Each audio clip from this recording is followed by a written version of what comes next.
I've been coming to India for over 26, 27 years now, and what I find very interesting is that as I observe, the explosive emergence of this dynamic middle class and upper middle class over the last 15, 20 years or so, and the great the explosion of material well-being in so many thousands of people. I've noticed something very interesting has happened. Is that as a result of education and wealth, many Indians are experiencing a level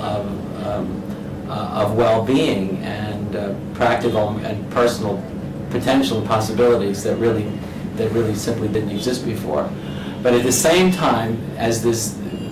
so many Indians are really entering into modernity, the values are changing. And what's happened is, as a result of this material wealth and this big step forward with education and personal freedoms, understandably, many of the traditional values and traditional spiritual values, morals and beliefs have been rejected as modern values have been embraced. And so while this has led to material wealth and freedom, it has understandably also resulted in a lot of existential confusion,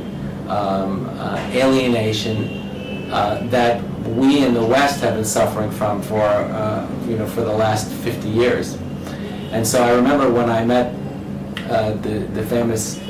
modern Indian yogi Sri Sri Ravi Shankar, I told him that I found it very interesting to see that as this modern life has taken a big step forward in India, I noticed a lot of the same modern pathologies that have existed in the West are also emerging in India in so many people that have taken this big step forward into modernity. And I found as a Westerner this was kind of interesting and ironic because India, of course, is the mother of mysticism, is the motherland of spirituality and enlightenment, and so many Westerners,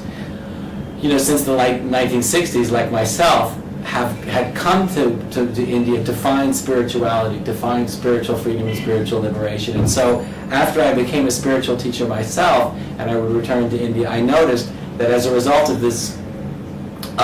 big step forward in modernity and the emergence of wealth and education and freedom, as I was saying, that Mother India itself was beginning to suffer from the ravages of modernism and the loss of interiority, the loss of spirituality, the loss of spiritual values. And so this is why I think that this new generation in India very much needs a form of spirituality and a form of mysticism that actually addresses a lot of the existential concerns that come into the picture when we embrace modernity, when we transcend a traditional world, when we transcend traditional values, as it inevitably happens when we evolve culturally and materially. We also need a form of mysticism and a form of spirituality, a philosophy and a morality that relates very directly to the life conditions that we're experiencing. And so that's why in my philosophy, in the teachings of Evolutionary Enlightenment, what this book is all about, it really puts the human condition, the reality of the human condition in our modern and postmodern life circumstances in the context of an evolutionary worldview, so we're able to see our spiritual predicament, our existential predicament, in the context of evolution, in the context of an evolutionary worldview. So we're actually able to see our predicament in the context of evolution as a whole, and these ideas and this philosophy really helps us to make sense out of our own life experience in such a way that we find an enlivened inspiration, a spiritually inspired, evolutionarily inspired spiritual inspiration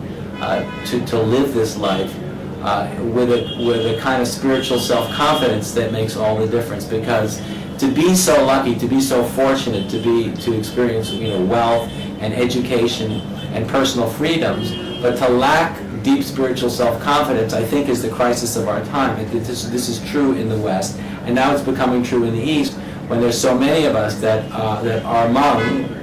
those who I call the luckiest people that have ever been born in terms of wealth, education, and personal freedoms, but lacking the inner self-confidence, which comes from really knowing in the deepest sense who we are and why we're here in this world. So when we can discover in a new way, really, the ultimate context for the human experience, the ultimate reason that we exist, and we can discover that when we awaken to an evolutionary context for existence, and that's what I speak about in my book. It helps us to embrace our good fortunes, but now with a kind of spiritual self-confidence, that changes everything, that relieves us from this fundamental, from fundamental existential doubt, and shows us access to a spiritual depth and a spiritual self-confidence that enables us to take responsibility for what it means to be alive in ways that otherwise wouldn't be possible. So I encourage you to really to look at some of the ideas that I have presented in this new book, Evolutionary Enlightenment. I'm sure it will help you to make sense out of your own experience in ways that can change your life. Thank you.